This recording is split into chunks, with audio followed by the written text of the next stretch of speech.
Bom dia então a todos. Já que estamos no Ano Internacional da Química, resolvi trazer uma área, a temática da Química, em particular a Química Orgânica, também conhecida por Química dos Compostos de Carbonos.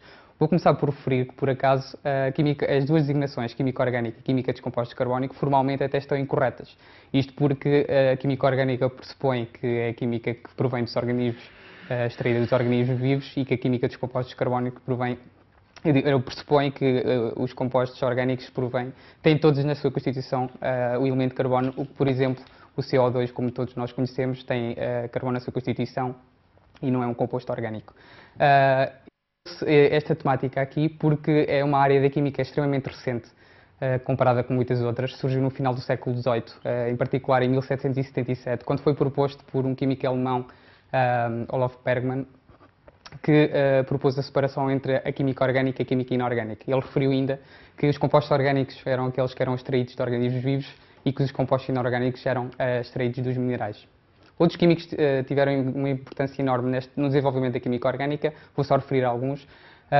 Houve uma teoria que era considerada chamada a teoria da força vital, proposta por Jacob Berzelius, em que dizia que tinha que haver uma força do outro mundo para se conseguir extrair dos organismos vivos e ter um composto orgânico.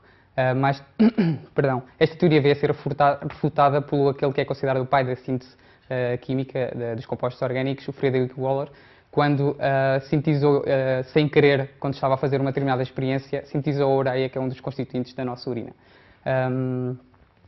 Isto em termos de, ainda vou referir apenas só mais um, que teve uma importância também muito grande, foi Auguste Kekulé, quando referiu que, ou definiu que a química orgânica estudava os compostos de carbono que eram constituídos, praticamente todos os compostos que continham elemento de carbono eram compostos orgânicos.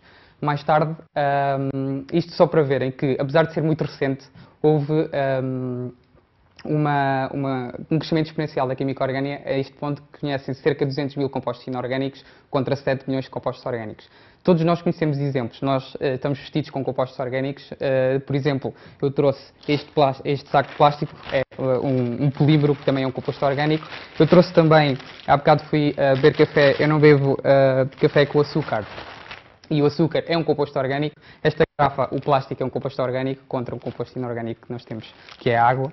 E eu trouxe a bola de futebol a título de curiosidade, que não porque as equipas europeias e Portugal estejam a fazer uma boa figura na Liga Europa, mas também porque há pouco tempo foi descoberto um composto orgânico, que é o futeboleno, e que é constituído por 60 átomos de carbono, que tem este aspecto de uma bola, uma esfera perfeita, com 12 pentágonos e 20 hexágonos. Como é a química dos compostos de carbono, nós temos... já passou? Ok, pronto. Se quiserem que eu termine. Eu estava mesmo a concluir, mas tudo bem, não há problema. Não, ia só dizer que noutra oportunidade iria referir porque é que o carbono era extremamente importante, por isso é que se dizia na química dos compostos de carbono. Sérgio, pareceu-me que a sua apresentação estava um bocadinho nervoso.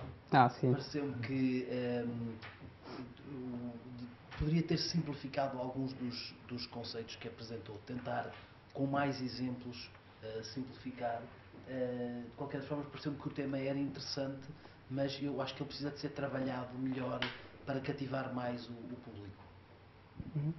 Eu concordo completamente. Acho que tens que trabalhar mais num conceito específico. Por exemplo, este último que falaste, porque é que o carbono é tão importante? Podias ter começado um pouco sobre a química orgânica e inorgânica, dar uma pequena definição e depois porque é que o carbono é importante e, no fundo, dar exemplos, porque tens que arranjar uma maneira de atrair o público de o pegar. Eu acho que isso é preciso. Muito bem, são só estes os comentários. Ok, pronto. Obrigado.